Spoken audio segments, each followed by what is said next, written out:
Welcome back guys to my channel. Ito guys, andito na naman ako sa bahay ng aming kapatid ng asawa ko. Ito ang dami nilang rambutan. Tanim. Ito ang daming bunga guys. Yan. Daming bunga. Ayan, mga bunga ng rambutan. Ang dami nilang tanim. At saka yun, may tanim pa silang inyog. Ang daming bunga. Tingnan mo guys. Ayan, bunga ng niyog yan. Ito, bunga ng rambutan. Ang dami. Kaya sabi ko, kako basta nandito ka sa bukid, basta masipag kang magtanim-tanim, talagang ang dami mong makakain pagdating ng araw. Rambutan, di mo na kailangan bumili ng rambutan. Kasi ang daming bunga, Ilang buwan lang guys, mahihinog ng mga ito. Ayan, andoon ang ganun sa taas. Ayan, daming bunga. Ayan. Ayan, daming bunga guys ng rambutan. Ito may dragon fruit pa silang tanim. Ayan. Piruin mo yan guys, ang daming pagdating ng taghinog ng ng rambutan, tiyak na mabubusog ka dito. Hindi mo na kailangan bumili ng rambutan kasi maraming bunga ang pananim na rambutan dito. Kaya yan guys, kaya salamat guys sa suporta ha. Kasi ito talagang makikita mo ang sipag-sipag ng mga tao dito sa bukid. Dito sa amin ang sipag talaga ng mga tao.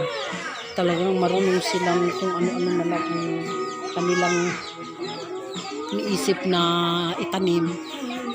Talagang pagdating ng araw, paglaki na nila, hindi na kailangan hindi mabubusog ka, magsawa ka na lang kakain. Ayan guys. Ayan guys.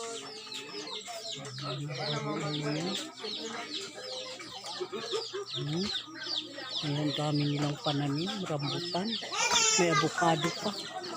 Ayan, daming pananim guys. Ayan.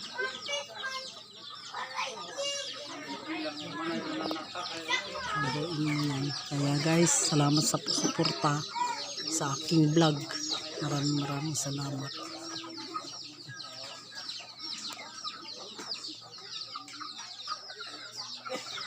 Ayan.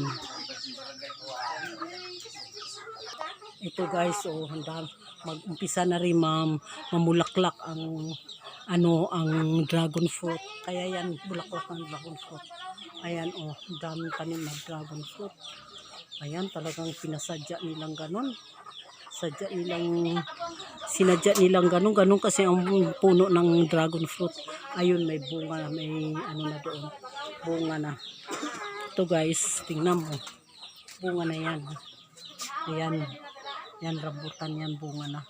Ang mulaklak ng rambutan nila. Ayun niya, dragon fruit nila. Guys.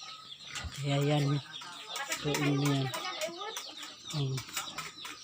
Ayan, bunga na niya yan. Guys.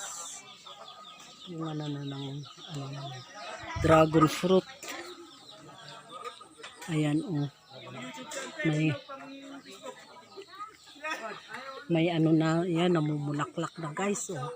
Ayan, bulaklak ng dragon fruit. Ayan, bulaklak ng dragon fruit yan. Kaya talaga dito sa bukid hindi na kailangan bumili, bagkus ikaw na ang magsusupply sa palengke kasi sadyang tatanim sila ng ganun. Tingnan mo, marambut yan, yung dragon fruit. Buruin mo yan, dragon fruit guys. Kaya ayan, tsaka dito mayroon na nga silang yan, tingnan mo, kulungan ng manok yan. Talagang mabubuhay ka dito sa bukid kung matyaga ka lang, matyaga ka at saka may tiyaga at saka kailangan din ang tiyaga at saka tiis. Ayan, pero yung mga manok nila Talagang marunong sila sa buhay. Ayan mga manok. Marunong silang diskarte sa buhay. Piruin mo yan. Talagang walang hindi ka talaga hindi ka magugutom kako. Ayan, tingnan mo yan.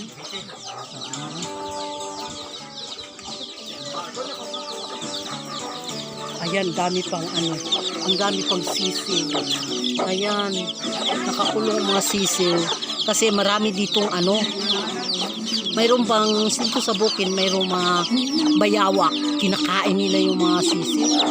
Kaya ganyan ang ginawa nila para hindi makalapit yung bayawak. Para hindi mamamatay yung mga manok. Kinakain ng bayawak.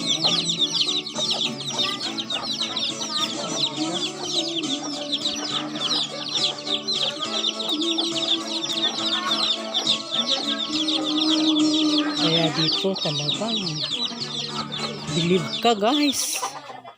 Meron pa silang mga mga alagang hayop, mga pananim. Mga alagang hayop, tingnan natin yung alaga nilang baboy ha. May alaga silang baboy. Kaya kanina nagkatay sila ng baboy.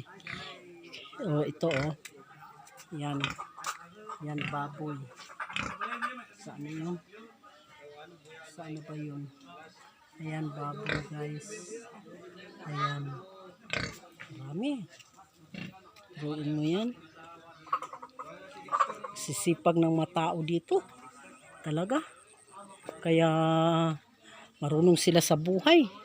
Hindi sila kailangan ang bili-bili. Kasi pag tungkol naman sa karne ng manok, ang daming manok, daming manok silang marami silang manok na talagang inaalagaan. Sa prutas naman, dami din. Kasi marami silang pananim. Nyug, at saka nyug at saka yung mga prutas. Kaya talagang believe ka sa mga tao dito guys. Marami silang tulungan. Meron pa doon sa baba. Dami nilang manok.